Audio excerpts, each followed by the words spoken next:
Nalaman ko sa mga polis na ninong ni Renz ang umarang sa kanya kagabi. Pare! Sa pagtakas ni Dante ay nagtago siya sa bahay ng isang bata niya kung saan nagulat siya nang makita siya sa loob ng bahay niya. Tinanong ni Dante kung anong balita sa pagtakas niya na agad sinabi ng bata niya na mainit ang mga mata ng pulis sa kanila. Sinabihan si Dante na delikado siya sa bahay nila na nagmamakaawa siyang lumipat si Dante ng pagtataguan dahil baka makulong din siya kagaya ng isang kasama niya. Giniit naman ni Dante na tulungan siya ng bata niya sa pagtugis kay Renz pero sinumbat nitong tinulungan siya ni Dexter pero nakulong ang kaibigan niya na ayaw niyang makulong at nakiusap na wag siyang idamay ni Dante pero galit ito sa kanya sabay kinaliuhan niya at sinabing damay na siya na sinumbat pa niyang nakinabang siya dahil nagtutulak din ito. Nangatwiran ang bata niya na ibang usapan kay Renz na maging ang batang inaanak niya ay tinira ni Dante.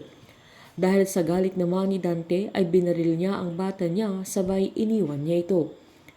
Habang pinatawag naman ni Sandra ang doktor nila para gamutin si Renz dahil daplis lang ang tama niya at giniit ng doktor na kailangan pa ring ma-admit ng binata pero giniit niyang kaya na niya ang sarili niya.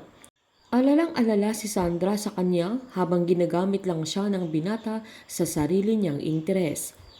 Galit na galit si Matt habang magkausap sila ni Rose dahil sa dalang gulo ni Renz sa kanila, sabay sinabing dahil sa kanya ay napapahamak ang anak nila, sabay tinanong niya si Rose kung sinong bumaril at kaaway ni Renz. Agad namang sinabi ni Rose na yung birthmark ng gunman na bumaril kay Renz ay yun din ang birthmark na nakita niya sa gunman na bumaril sa kanila sa airport, na agad namang sinabi ni Matt na gusto niyang makausap si Renz dahil siya ang dahilan ng lahat dahil walang mabuting maidudulot kay Sandra na saktong dumating ang dalaga at galit siya sa sinabi ng daddy niya.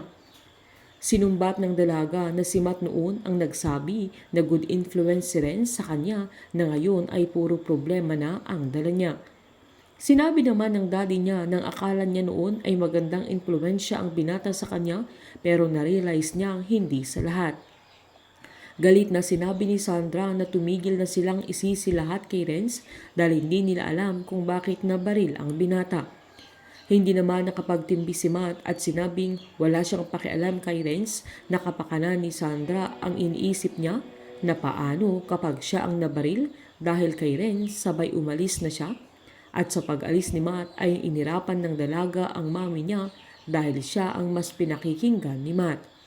Habang nagpapahinga si Renz ay tumawag si Vanchi kay Sandra sabay kinumusta ang anak niya at giniit naman ng dalaga na ligtas na ang binata at nagpapahinga siya na sinabi na din ng doktor na hindi malala ang tama niya. Binili ni Vanji na huwag niyang papalabasin ng kondo ang anak niya dahil delikado at sinabing si Dante ang bumaril sa kanya na mismong ninong niya. Sabay nag-request pa si Vanji na mag-request siya ng bodyguard sa daddy niya para bantayan sila sa kondo dahil hanggat hindi nahuhuli si Dante ay delikado ang buhay ni Renz dahil malaki ang galit niya sa kanya na pinakulong niya si Dante kaya naghihiganti siya.